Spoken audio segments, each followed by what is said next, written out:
Irmãos, abra sua Bíblia comigo no livro do Êxodo. Glória a Deus. Capítulo 17. Vamos ler a partir do versículo 8. Vou ser sucinto aqui. Glória a Deus, aleluia. Não quero cansar os irmãos, só uma reflexão. Êxodo, capítulo 17, versículo 8 em diante. Amém? Vamos ler a palavra do Senhor, diz assim: Veio Amaleque e lutou contra Israel em Refidim. E Moisés disse a Josué: Escolhe para nós homens e vai e luta contra Amaleque. Amanhã estarei no cume do outeiro com o cajado de Deus na minha mão.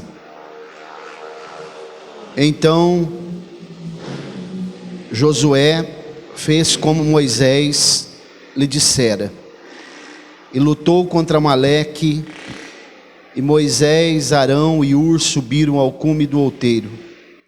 E aconteceu que quando Moisés levantava sua mão, Israel prevalecia. Quando ele baixava sua mão, Amaleque prevalecia. Mas as mãos de Moisés estavam pesadas. E tomaram uma pedra e a colocaram debaixo dele, e ele assentou-se nela. E Arão e Hur apoiaram suas mãos, um de um lado e outro de outro lado, e suas mãos ficaram firmes até o que o sol se pôs. E Josué derrotou Amaleque e seu povo ao fio de espada. E o Senhor disse a Moisés: Escreve isto por memorial em um livro, e repita-os nos ouvidos de Josué, porquanto eu eliminarei totalmente a memória de Amaleque de debaixo do céu. E Moisés construiu um altar e chamou seu nome Jeová Nissi, porque disse: Porque o Senhor jurou que o Senhor fará guerra contra Amaleque de geração em geração. Podemos dizer amém?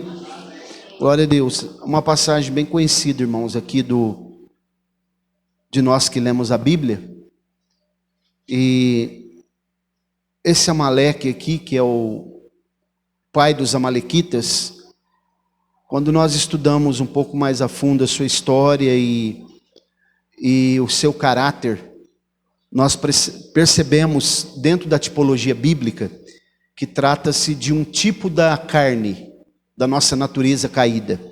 Inclusive é uma passagem muito interessante que poucos prestam atenção por ocasião de Saul, quando Deus deu ordem, Samuel deu ordem para ele, que ele deveria matar todos aqueles que Israel subjugasse, os amalequitas, que matassem a todos, até as mulheres e as crianças. Mas a Bíblia diz que Saul deixou Amaleque vivo, Agag, né? O rei dos amalequitas. E quando Samuel viu que ele estava vivo, Samuel disse: Mas o que é isso que tu fizeste? Por causa disso você perdeu o teu reino. Deus está entregando o teu reino na mão de outrem hoje, que é Davi, né? Então é preciso às vezes a gente matar a nossa natureza pecaminosa, né? Mas irmãos, o que me chamou a atenção nessa passagem muito conhecida é a frase que está no versículo 15. E Moisés construiu um altar e chamou seu nome Jeová Nissi. O Senhor é a minha ou a nossa bandeira, não é? O que eu percebo aqui, Deus é a minha bandeira, que na verdade aqui são essas palavras que foi trazida justamente por Moisés após essa guerra, depois que o povo já havia passado, né, pelo Mar Vermelho, na peregrinação da saída que houve do Egito. E a Bíblia diz que quando ele chega no Refidim, ou Vale dos Refaíns, acontece uma guerra, justamente entre os amalequitas, que eram um dos 3 povos, dos principais que mais atacavam o povo de Israel, inclusive no mundo espiritual, que é os amalequitas, os midianitas e os filisteus.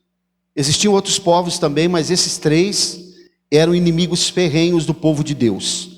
Então, o pano de fundo aqui que nós percebemos, histórico, dessa passagem, é que eles estavam diante dos amalequitas, né? E esses amalequitas, eles eram considerados como mercenários, bandidos mesmo do deserto. Eles atacavam as caravanas que passavam, né? Eram bandidos terríveis. E eles então vão atacar. O motivo que eles atacam não é apenas por questões financeiras, mas também envolve o mundo espiritual. E eles vieram roubar, matar e destruir, que é uma frase que aparece no Novo Testamento, e muita gente pensa que é uma frase que está sendo dita em relação ao diabo. Mas quando a gente vai estudar, né, em João capítulo 10, a gente percebe que está falando dos falsos obreiros, os falsos religiosos. E assim aparece aqui essa tendência dos amalequitas.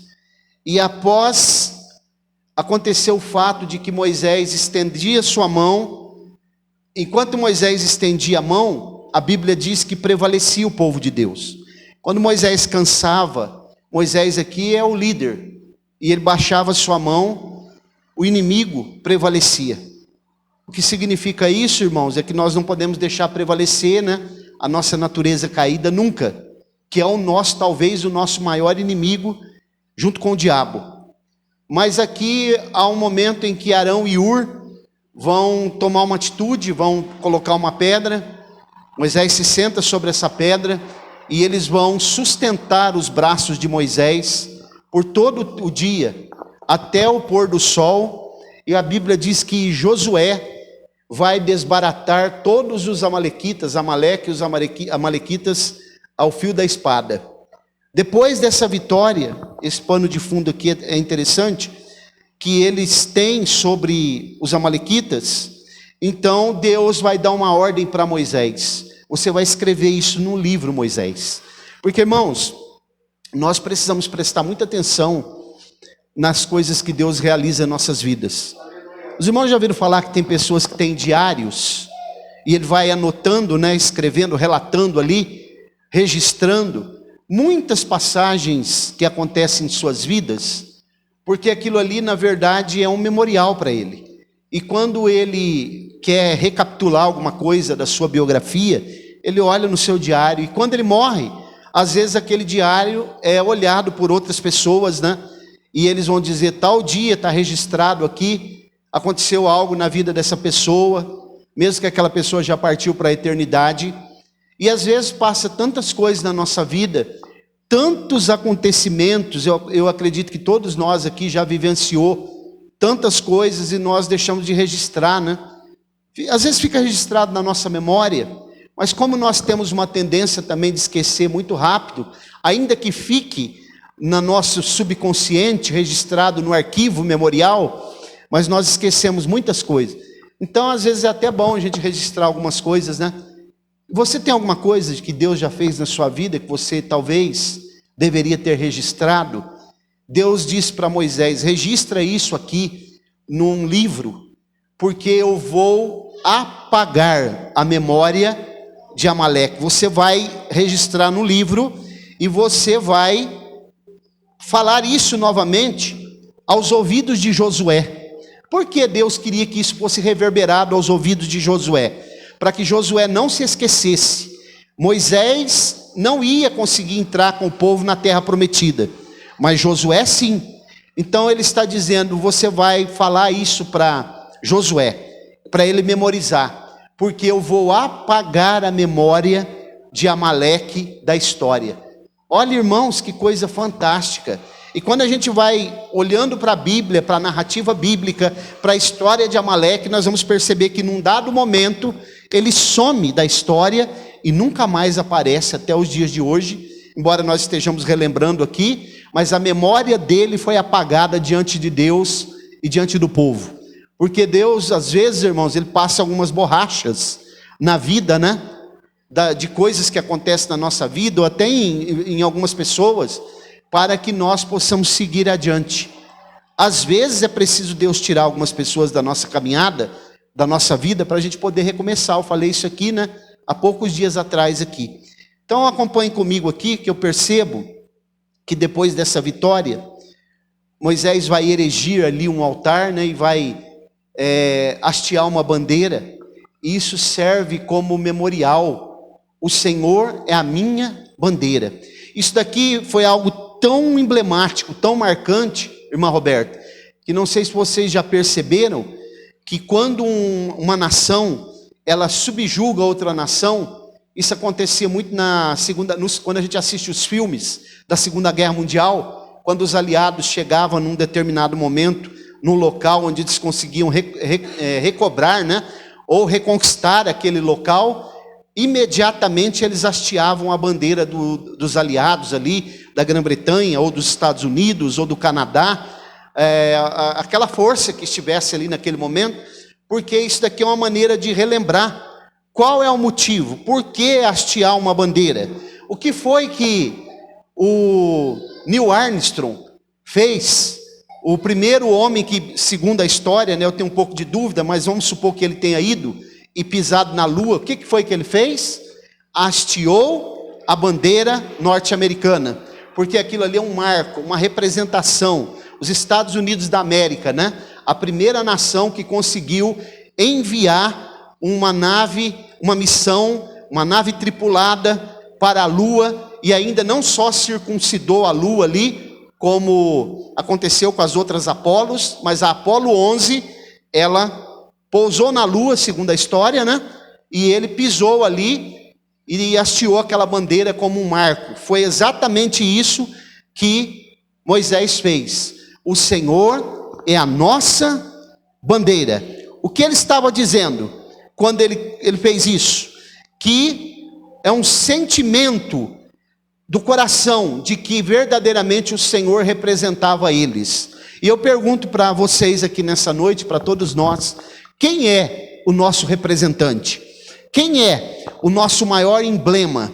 Quem é o nosso maior paradigma? O nosso maior padrão? Quem é que nos representa? A Bíblia diz que nós somos representantes dele aqui, embaixadores de Cristo.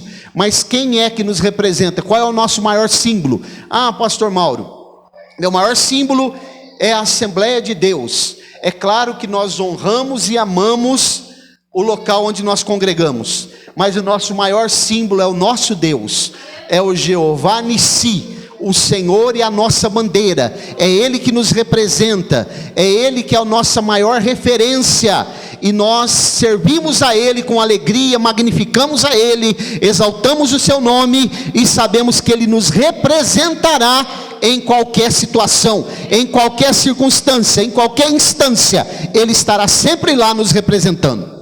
Glória a Deus. Então, eu percebo que esta bandeira hasteada, ela trouxe alguns sentimentos para o povo de Israel, e esses sentimentos devem estar em nós também. Primeiro sentimento que eu percebo que aconteceu aqui, quando essa bandeira é hasteada, o Senhor representando eles, é o seguinte, um sentimento de identificação. Olha o versículo 15, como diz. O versículo 15, então Moisés construiu um altar e chamou o seu nome Jeová Nissi. Uma bandeira não é a identificação de um país? Qual que é a bandeira? A nossa bandeira aqui é a única bandeira que tem escrita, né? Ordem e progresso. As outras bandeiras, elas têm as cores das nações, mas não tem nenhuma escrita. A nossa bandeira tem. Está escrito lá, ordem e progresso, embora falte muito isso, mas está escrito. E as cores que representam, né, o nosso país, verde, amarelo, azul, branco, o azul anil, né? Então, essa bandeira, ela também pode representar uma organização, uma cidade, um município, né? A bandeira branca, geralmente num estado de guerra, representa paz. Quando uma outra nação, ela vai ali, alguém, um comandante, vai hastear, vai tremular uma bandeira branca, ele está dizendo, eu quero paz. Então, irmãos, essa bandeira, ela traz identificação. O Senhor é a nossa bandeira, nós estamos identificados com Ele. Como disse o Danilo aqui, o presbítero Danilo, o jeito que ele fala, o jeito que ele se veste, os seus ensinamentos, a maneira que ele se comportou enquanto esteve aqui como homem, os ensinamentos e os princípios que ele nos ensina à luz da sua palavra, os paradigmas que ele nos deixou, as referências que ele nos deu, o seu comportamento em todos os lugares onde ele esteve, as atitudes incomparáveis que ele teve. Nós temos ele como a nossa referência e ele nos representa. Então eu posso dizer em síntese, irmãos, que também essa bandeira representa a nossa pátria, que é celestial. Vamos ler Filipenses 3:20, vamos projetar ali, Filipenses 3:20. Da onde você é, irmão? Eu sou de Colina. Onde você nasceu? Eu nasci no estado do Nordeste, eu nasci no estado do Paraná, de São Paulo, mas na verdade nós somos cidadãos, mas a nossa pátria está nos céus, onde também aguardamos um Salvador, o Senhor Jesus Cristo. Que esta igreja na cidade de Colina nunca perca essa referência, nunca perca essa direção, nunca perca essa identificação, que a nossa pátria não é aqui, estamos aqui de passagem, somos peregrinos, temos uma bandeira, temos uma referência, temos uma esperança, temos um caminho a ser percorrido, temos uma direção a ser tomada, temos uma cidade a ser conquistada, como diz o escritor aos Hebreus, que Abraão já guardava a cidade que tem fundamentos, cujo arquiteto é o próprio Deus, não é o Oscar Niemeyer, não é os arquitetos mais famosos do mundo, é o próprio Deus. A cidade tem fundamentos, a nossa pátria, por isso o Senhor é a nossa bandeira. Nós precisamos ter identificação. Glória a Deus. Nós fazemos parte de uma igreja, de uma organização, sim, da Assembleia de Deus. Alguém dizer para você: onde você congrega, irmão? Eu sou da Assembleia de Deus, sou assembleiano. Antigamente os irmãos diziam: eu sou assembleiano de valor, né? Valoroso. Pastor Mauro, mas eu não gosto de placa. A placa não tem nada a ver. A placa, irmãos, não salva ninguém, viu? Mas a placa mostra o caminho, ok? A placa não nos leva até a nosso destino. O que nos leva é o veículo. Quem nos leva, nos conduz à salvação é Jesus. Mas a placa nos mostra o caminho, ok? A placa é uma referência. Nós temos um estilo de vida baseado em princípios e valores da palavra de Deus. Por isso que o Danilo leu aqui: todas as coisas me são lícitas, mas nem todas me convêm. Porque a palavra de Deus é a nossa referência que nos ensina santificação. Precisamos nos resguardar nesses dias que nós estamos vivendo, nos policiar, estarmos protegidos, blindados das coisas que estão aí, dos movimentos progressistas da esquerda, dos movimentos neoliberais, das teologias falsas, dos pseudos pastores, os pseudos ensinadores que estão por aí, teologias abusivas, liberais, teologias neoliberais, né? Espúrias, doutrinas, teologias híbridas, misturadas, diluídas que estão por aí. Então nós temos uma bandeira. Segunda coisa que eu percebo é que houve neles também um sentimento de amor, porque uma bandeira, quando ela é hasteada, ela traz um sentimento de amor e comunhão com aquela pátria. Como, mais uma vez eu digo, Neil Armstrong, quando ele coloca a bandeira lá. Os irmãos já perceberam que nos filmes americanos tem algumas casas que têm as bandeiras dos Estados Unidos? Não são todas, porque as casas que têm aquelas bandeiras são os republicanos, que é a direita, que nós falamos direita, né? Eles estão mostrando o quanto eles amam a pátria. É difícil você ver uma bandeira na casa de um democrata, né? Geralmente na casa dos republicanos. E os filmes americanos, eles fazem questão de mostrar aquela bandeira. Por quê? É um amor que eles têm, um sentimento de patriotismo pela sua nação. E nós temos esse sentimento pela nossa pátria, que não é aqui? É celestial? Ou nós queremos ficar por aqui mesmo? Qual o teu sentimento nessa noite? O que você está esperando? A pátria celestial ou ficar aqui em Colina? quanto tempo nós ainda ficaremos aqui? Nós estamos aguardando estar com o Senhor. Paulo, escrevendo aos Filipenses, no capítulo 1, a partir do versículo 20, ele diz que morrer para ele é estar com Cristo. Parafraseando aquilo que ele disse, né? E ele diz que morrer, para mim o morrer é Cristo. Para mim o morrer é Cristo, e o viver para mim é ganho. Então ele diz, não sei se quero estar aqui ou se quero partir, porque partir para mim é estar com Cristo. Então os irmãos imaginem, né?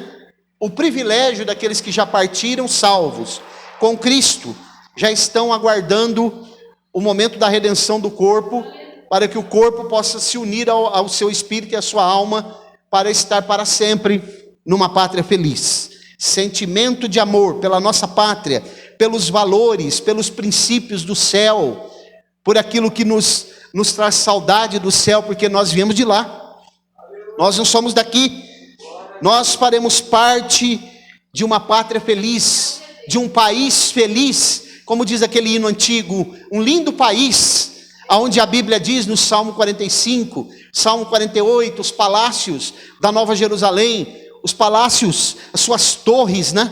Está aguardando a igreja do Senhor, a igreja fiel, a igreja do arrebatamento, a eleita de Deus, aquela que não se contamina aí fora com o mundo, aquela que não se vende, aquela que não negocia os seus valores, aquela que continua olhando para Ele dia após dia, aquela que continua esperando o momento da redenção, aquela que pode acontecer o que for, pode vir pandemia, pode vir tribulação, perplexidade, crise financeira, a esquerda pode prevalecer no poder, o progressismo pode predominar, mas a igreja fiel, a eleita de Deus, ela continua olhando para as mansões celestiais e dizendo, o Senhor é a minha bandeira, eu aguardo uma pátria feliz, a pátria celestial, eu estou aguardando muito em breve deixar este mundo e dizer adeus planeta Terra, e estar para sempre nas mansões celestiais. Tem um hino, né, da Mara Lima, que diz, adeus planeta Terra. Porque, irmãos, quando nós fazemos parte da igreja do Senhor, né? A nossa vida, a mensagem que nós pregamos, as nossas atitudes, elas vêm de lá. A nossa referência é lá. Na oração modelo, Jesus disse, né? Seja feita a tua vontade, assim na terra como no céu.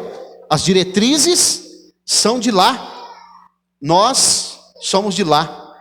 E precisamos amar a nossa pátria. Terceiro sentimento que eu percebo que aconteceu é um sentimento de cooperação. Cooperação. O que foi que fez Arão e Hur?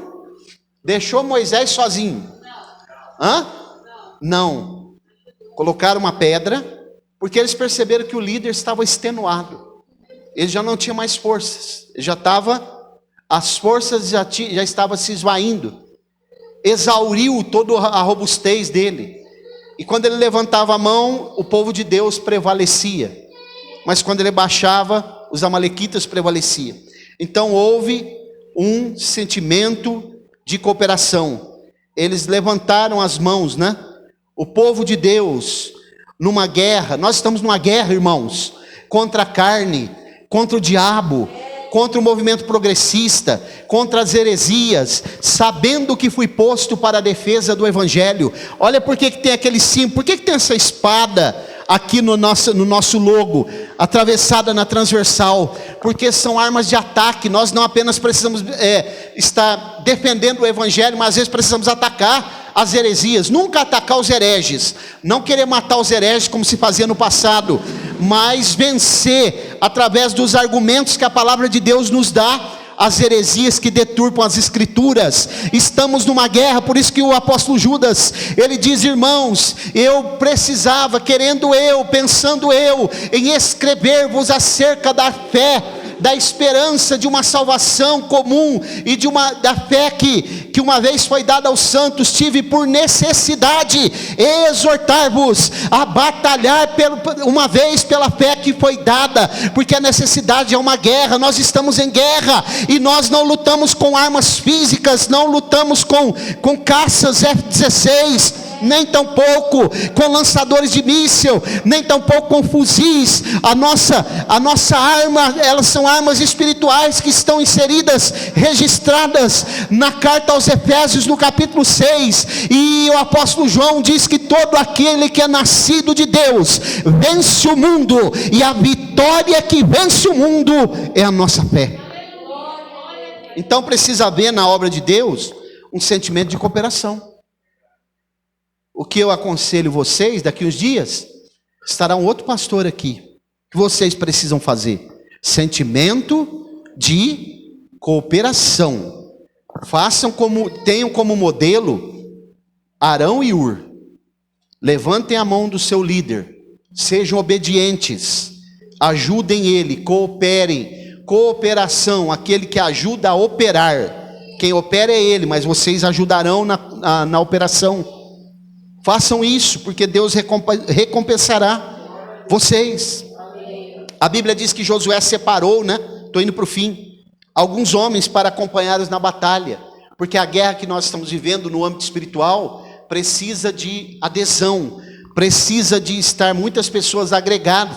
Quanto mais pessoas nós tivermos, quanto mais pessoas orando, buscando, estudando a palavra, tendo devocional, tendo amor pela obra de Deus, levantando a bandeira do Evangelho, mais nós poderemos ter a capacidade de vencer aquilo que está aí fora, os ardis que Satanás coloca no nosso caminho. Nós precisamos ter esse sentimento de cooperação, Jeová Nissi, o Senhor é a nossa bandeira. Deus abençoou o exército de Israel e Josué venceu aquela batalha. E a Bíblia diz, sabe o que a Bíblia diz em 2 Timóteo 2,4? Ninguém que milita, sabe o que é militar? Isso é uma linguagem militar mesmo, que está numa guerra, se embaraça com os negócios dessa vida. Irmãos, o que tem de pessoas embaraçadas com as coisas aqui de fora? O que tem de pessoas que não estão olhando para aquele versículo que foi lido aqui, pelo presbítero Danilo? O que tem de pessoas emaranhados, como se estivesse numa teia de aranha, presos às coisas aí de fora, dissimulando, sendo hipócrita, não conseguem dar uma palavra certa, assertiva, não conseguem admitir os próprios erros. O que tem de pessoas assim, porque estão embaraçados com as coisas aí de fora, não conseguem admitir, não, realmente eu preciso de uma mudança nessa área da minha vida, E Paulo, escrevendo aos Colossenses, capítulo 3, versículo 2, ele diz: pensai nas coisas que são de cima, e não naquelas que são aqui da terra, porque a nossa pátria é celestial. Então, irmãos, quero concluir dizendo que Moisés, ao usar essa frase, o Senhor é a minha bandeira, ele expressa o sentimento que está no seu coração: identificação, amor e cooperação, Que esses sentimentos possam estar em nós, nos fortalecer, e que nós possamos dar testemunho da fé cristã aí fora, e possamos cada dia dizer assim: o Senhor Jesus Cristo é a minha bandeira. Nós não temos bandeira, embora nós temos o nosso deveres e direito de cidadão, temos que votar e tudo mais, mas a nossa bandeira não é de partido político, a nossa bandeira não é bandeiras de movimentos ativistas aqui da terra, a nossa bandeira é celestial. Você pode dizer amém? Quem tem ouvidos para ouvir, ouça. Vamos orar? Coloque-se de pé, por gentileza. Guarde essa palavra no teu coração.